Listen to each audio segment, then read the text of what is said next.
ایک بہت بڑا مسئلہ جو اس غیبت صغریٰ میں ہم حل ہوتا دیکھتے ہیں وہ مسئلہ تقلید ہے۔ فقہا موجود تھے،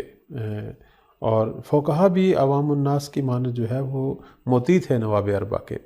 ہم جو ہیں ایک توقیع شریف جو ہے اس زمانے میں دیکھتے ہیں کہ مولا نے اس زمانے میں فقہا کی طرف رجوع کرنے کا حکم دیا اور ان کو حجت قرار دیا، اور لوگوں کو بتایا کہ جتنے بھی آپ کو دینی مسائل پیش آ رہے ہیں ان کی طرف رجوع کریں اور ان سے اپنے مسائل کا حل پوچھیں۔ تو یہاں سے باقاعدہ جو ہے فقہا کی عظمت، ان کا معتبر ہونا، ان کا حجت ہونا جو ہے مولا کی طرف سے جب یہ بیان ہوا اور لوگوں کو حکم دیا گیا کہ ان کے علم سے استفادہ کریں چونکہ یہ ہماری حدیث کے راوی ہیں، تو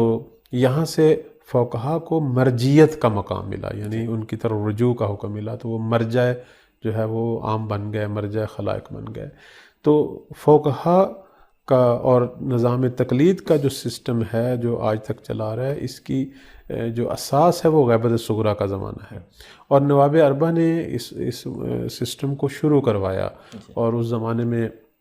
جو ہیں جو بڑے بڑے نامی مشہور فقہا تھے ان کی طرف لوگوں کو جو ہے وہ رغبت دلائی۔ مثلا ہم دیکھتے ہیں کہ صاحب کافی جو ہیں یہ بھی غیبت صغریٰ کی ہی شخصیت ہیں، خود ان کی جو اصول کافی ہے وہ در واقع ان کی اپنی جو ہے وہ توضیح مسائل ہے، اس زمانے میں احادیث کی شکل میں جو ہیں مسائل فقہیہ جو ہے وہ لکھتے تھے۔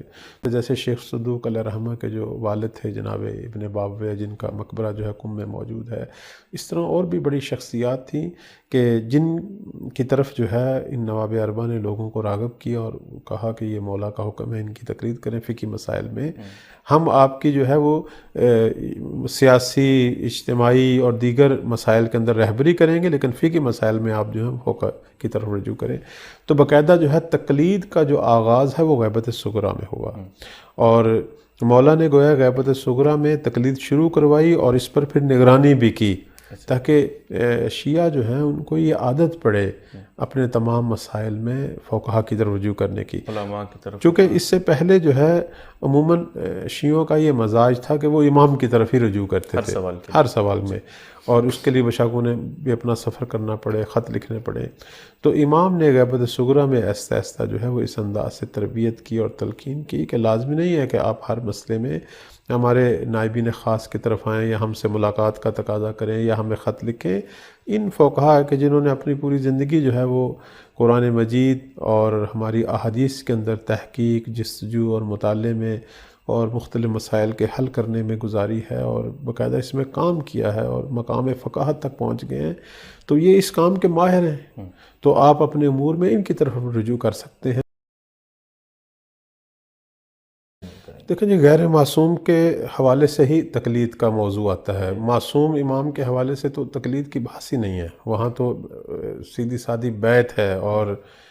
تابع ہیں ہم امام کے ہر مسئلے میں۔ تقلید یہ ہوتی ہے کہ ہم نے کچھ مسائل کے اندر، جیسے فقہی مسائل میں ہم نے جو ہے ان سے رائے لینی ہے، جیسے ہم طبی مسائل میں ڈاکٹر کی رائے لیتے ہیں، جیسے ہم جو ہے ہر مسئلے میں اس مسئلے کا جو ماہر ہے، متخصص ہے، اس کی رائے جو ہے وہ لیتے ہیں اور اس پر عمل بھی کرتے ہیں۔ تو تقلید جو ہے وہ یہ ہے کہ فقہی مسائل میں آپ نے جو ہے جو فقہی مسائل کا ماسٹر ہے، جو اس مسئلے میں صاحبان مہارت تخصص رکھتے ہیں، جنہوں نے اس موضوع میں کام کیا ہے، ان کی طرف رجوع کریں، ورنہ آپ عقائد کے مسائل میں فقہا کی تقلید نہیں کر سکتے۔ آپ سیاسی، اجتماعی، آپ اپنے علاقے میں جن مسائل سے دوچار ہیں سیاسی اعتبار سے، اس میں آپ کو یہ ضرورت نہیں ہے آپ فقیہ کی تقلید کریں۔ معصوم کی تو تقلید نہیں ہوتی، وہاں تو سیدھی سادی اطاعت ہے، وہ بیعت ہے مولا کی، تمام امور میں ہم نے مولا کی ہی اطاعت کرنی ہے۔ تو فقیہ کے مسئلے میں ہوتا ہے کہ ہم نے وہ جس موضوع کا ماسٹر ہے، جس موضوع میں مہارت ہے، ہم نے اس مسئلے میں ان کی رائے لینی ہوتی ہے۔ تو فقہا جو ہیں وہ فقہی امور میں ہمارے مرجع ہیں، باقی تمام مسائل میں ہم اس کے متعلقہ جو ماہر ہے اس کی طرف رجوع کریں گے۔ تو عرض خدمت یہ ہے کہ یہ وہ لوگ جو اس قسم کی بات کرتے ہیں ان کے پاس کیا دلیل ہے؟ کہاں لکھا ہوا ہے ہماری احادیث میں کہ آپ امام معصوم کی ہی تقلید کر سکتے ہیں اور غیر معصوم کی تقلید نہیں کر سکتے؟ اس طرح کی کوئی بات ہماری احادیث میں نہیں لکھی ہوئی۔ ہاں، اگر کسی جگہ پہ کوئی گفتگو ہوئی ہے تو وہ خاص قسم کے فقہا کے بارے میں ہوئی ہے، مثلا ہم بعض دفعہ دیکھتے ہیں کہ اس طرح کی باتیں کی جاتی ہیں کہ امام زمان عجل اللہ فرجہ شریف جب آئیں گے تو کچھ فقہا ان کے مد مقابل کھڑے ہوں گے. یہاں سے کچھ لوگوں نے جو ہے وہ فقہا کے خلاف ایک فضا جو ہے وہ قائم کی ہے. یہ خود مثلا جو اجتہاد کی مذمت جو ہماری روایات کے اندر ہوئی ہے جی اس کو بھی جو ہے وہ اس کو بھی کہتے ہیں. تو اس کی وہاں جو اجتہاد کی مذمت ہوئی ہے یا وہ فقہا جو امام زمان کے مد مقابل کھڑے ہوں گے، اس سے ہمارے ائمہ کی مراد مد مقابل جو فریق ہے، مد مقابل جو مکتب ہے، اس کی بات ہے کہ امام معصوم کے ہوتے ہوئے اجتہاد کیوں کیا جا رہا ہے. جب ایک نص موجود ہے تو پھر اس کے مد مقابل اجتہاد کرنا، اس کی مذمت ہوئی ہے. جب فرزند رسول موجود ہے لوگوں کے درمیان، خود امام معصوم احکام شریعہ بیان کرنے کے لیے موجود ہے، تو اب اجتہاد بے معنی ہے. اس اجتہاد کی مذمت ہوئی تھی. یا مثلا امام زمان اجل اللہ فرجہ شریف جب ظہور کریں گے، اس وقت اگر کوئی فقیہ ان کے مد مقابل کھڑا ہوگا اور ان کی مخالفت میں جو ہے وہ اپنا قد علم کرے گا، تو اس کی مذمت ہوئی ہے. اور یہاں بھی مراد جو ہے وہ مد مقابل فریق کے فقہا کی ہے، خود ہمارے اپنے فقہا کی نہیں ہے. ہمارے فقہا تو مولا کے غلام ہیں،